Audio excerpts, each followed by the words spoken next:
यहाँ पर जितने पूर्व सैनिक बैठे हुए हैं, जो किसी भी पद पर हों, मैं सभी को हाथ जोड़कर नमन करता हूँ।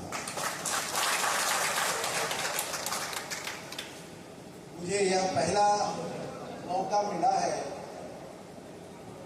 कि अपने देशभक्तों के बीच में खड़ा होकर कुछ बोलूं।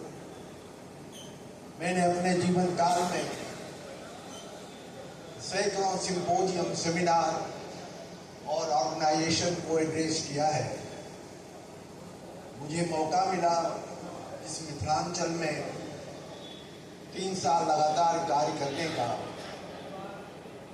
मैं यहाँ BN मंडल विश्वविद्यालय का कुलपति के रूप में मैं काम किया हूँ।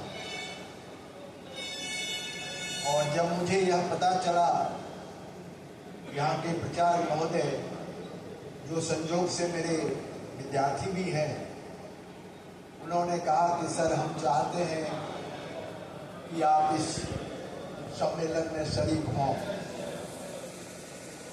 मुझे कुछ अजीब सा लगा। मुझे कभी आज तक जीवन में यह मौका नहीं मिला था, तो मुझे लगा कि मैं वहां जाकर क्या कर सकता हूं। लेकिन मैं सच कह रहा हूं, दिल से कह रहा हूं, आने के बाद मुझे यह महसूस हुआ कि अगर मैं यह सम्मेलन नहीं अटेंड करता तो मुझे मरने के बाद भी यह अफसोस मेरे मन में रह जाता।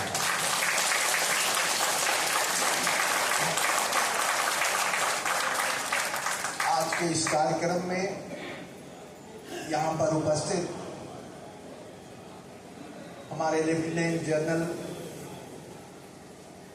अशोक चौधरी जी, जो सेना के शीर्ष पद पर काम कर चुके हैं, यहाँ के जिनसे मेरी बातचीत हुई थी, MK सिंह साहब से, और कई लोगों से यहाँ जब मैं आया, मुझे कई लोगों से बातचीत हुई।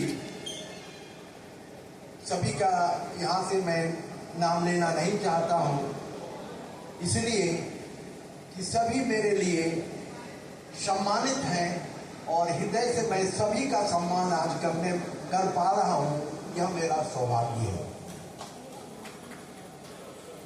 मान्यवर, यहाँ पर उपस्थित सभी जिन्होंने आज इस विजय दिवस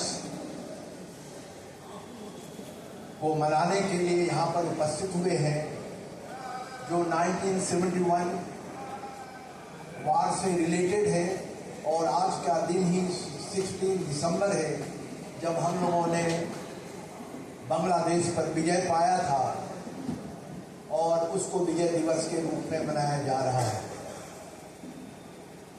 बिल्कुल सच बात है कि जब भी कोई भी आदमी को जब हमें प्राप्त होता है, और बहुत मुश्किल, बहुत समस्याओं और कितने भी लोगों का बलिदान के बाद जब हमें उपलब्धि मिलती है, तो मैं उस दिन को और हम लोग उस दिन को भूल नहीं सकते।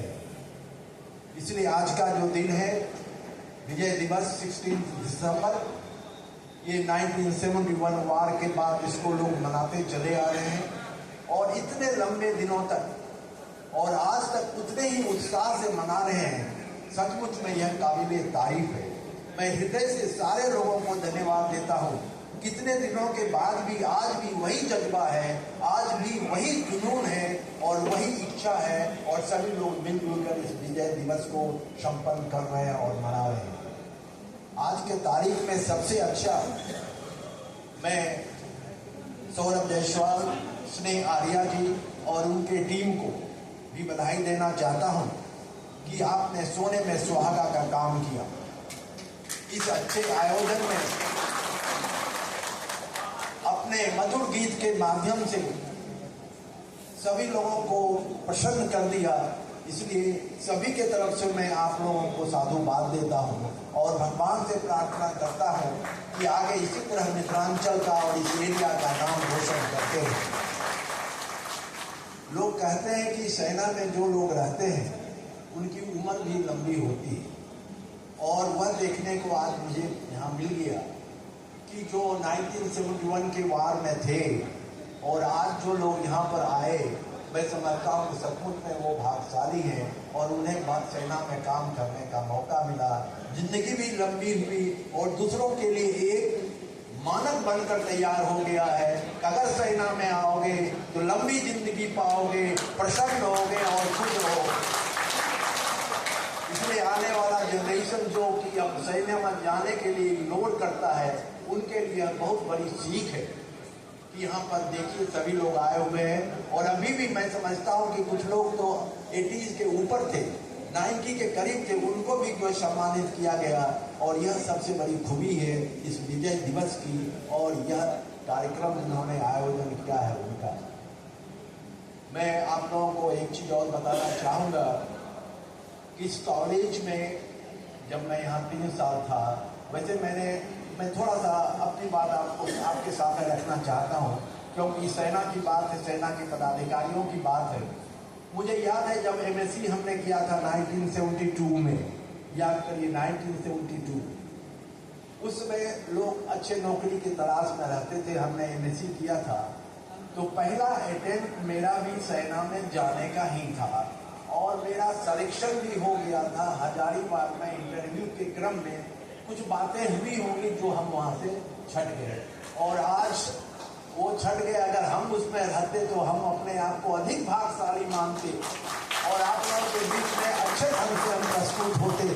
लेकिन आज उसके बाद मुझे मौका मिला नहीं और बच्चों को पढ़ाने का मौका मिला। लगातार मैंने 2014 तक बच्चों को पढ़ाई की, भागलपुर डिपार्टमेंट में ही बॉटनी का प्रोफेसर रहा और तकदीर का खेल देखिए, मैं वहीं का वाइस चांसलर बन गया, वहीं का मैं प्रो वाइस चांसलर बन गया। उसके बाद मुझे मौका मिला तो मैं यहाँ का भी 3 साल के लिए कुलपति के रूप में कार्य किया। इसलिए मुझे खास करके इस इलाके से बहुत अधिक प्रेम है। और जब मेरे संजीव जी ने कहा कि सर आना है आपको, कल मेरा प्रोग्राम एक दूसरा था, उस प्रोग्राम में मुझे जब इन्होंने टेलीफोन किया था तो मैंने कहा कि संभव नहीं लगता है तुरंत जाना। तो नहीं सर आपको आना होगा, हमारे चौधरी साहब आ रहे हैं, हमारे सिंह साहब बहुत इंटरेस्टेड हैं, आप आइए, आप मेरे गुरु हैं, आपको आना ही होगा। लेकिन सचमुच मैं हृदय से संजीव जी में धन्यवाद देता हूँ कि मुझे आपने ऐसा अवसर दिया जहाँ हमने जज्बा भी देखा, जुनून भी देखा और सैनिक बनने का एक लालसा जो लोगों के मन में है उसको भी हम चाहते हैं कि आने वाले दिनों में उजागर करें कि सेना जो समझते हैं आज की तारीख में जनरल लोगों के मन में भावना होती है कि सेना में अगर चले गए तो पूरा समाज से कट गए।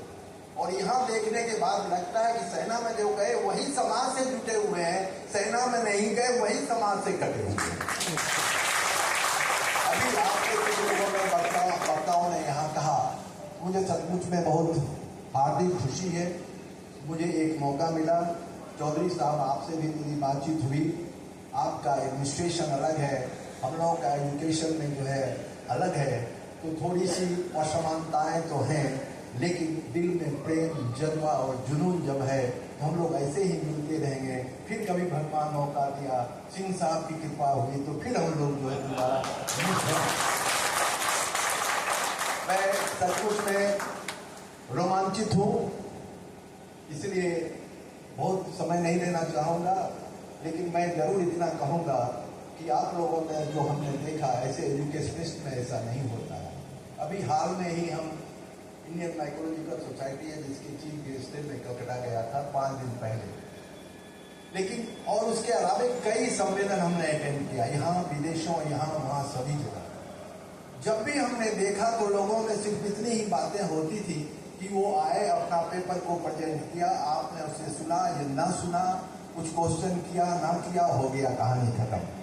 लेकिन यहाँ बात कुछ और है।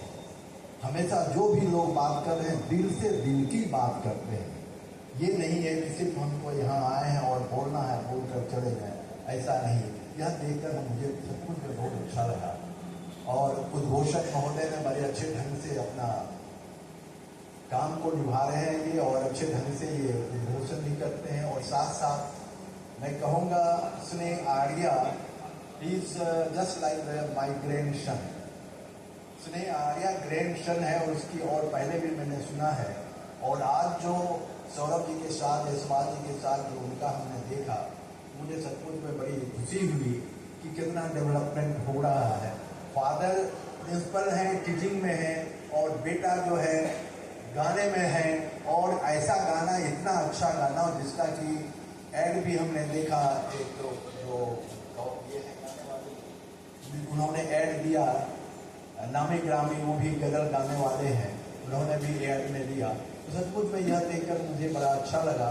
वैसे जब हम आ रहे थे तो मन में लग रहा था कि अननेसेसरी इस उम्र में 75 मेरा हो चुका है। चौधरी साहब, एक चीज और मैं बता दूं, 74 के बाद मेरा 65 हो चुका है। उसके बाद मैंने सोचा कि अब मैं क्या करूं। मैं सारी चीज़ों को प्राप्त कर लिया, प्रोफेसर इमेरिटस हो गया, 45 स्टूडेंट मेरे साथ PhD भी किए, सब कुछ हो गया। मैं क्या करूं। किसी मित्र ने कहा कि 2013 के बाद जो वाइस चांसलर का अपॉइंटमेंट का नियम कानून बदल गया, सुप्रीम कोर्ट का एक डिसीजन आया और उसमें हुआ कि 10 साल प्रोफेसर होना चाहिए, पब्लिकेशन होना चाहिए। तो कुछ मित्रों ने कहा कि अप्लाई कर दो, आपके पास तो सब कुछ है। और थैंक्स गॉड वहीं से मेरी एंट्री हुई। 14 में मैं उसी इंस्टीट्यूशन में जहाँ मैंने पढ़ा, जहाँ मैंने नौकरी किया, वहाँ पर मैं कुलपति के पद पर, फिर कुलपति के पद पर मैं वहाँ कार्य करते हुए फिर मैं आपके इस विश्वविद्यालय में आया, इस मिथिलांचल में, या सुपौल जो कॉलेज, ये भी मेरे BN मंडल यूनिवर्सिटी में। और यहाँ मैं 21 को मैं यहाँ से गया और तब से बस लोगों की सेवा में हूँ। जहाँ कभी कोई बुलाते हैं तो जरूर मैं सेवा करता हूँ। मेरे साथ कुछ बच्चे हैं, वो काम कर रहे हैं अभी भी, मैं उनको सुपरवाइज करता हूँ। लेकिन इस तरह की जब भी गैदरिंग होती है, मुझे आने का मन तो करता ही है कि चलो कम से कम देखें, अब तो दुनिया देखें, अब जो देखना था वो हम देख चुके। लेकिन अद्भुत आज का जो हमने देखा, हम जीवन में इसे नहीं भूल पाएंगे। और हम सिंह साहब को सुना अनुरोध करेंगे कि जब कभी भी ऑर्गेनाइज करिए तो मेरी जिंदगी लंबी अगर करनी है तो हमको भी बुलाइए। इन्हीं शब्दों के साथ आप सबको बहुत बहुत धन्यवाद।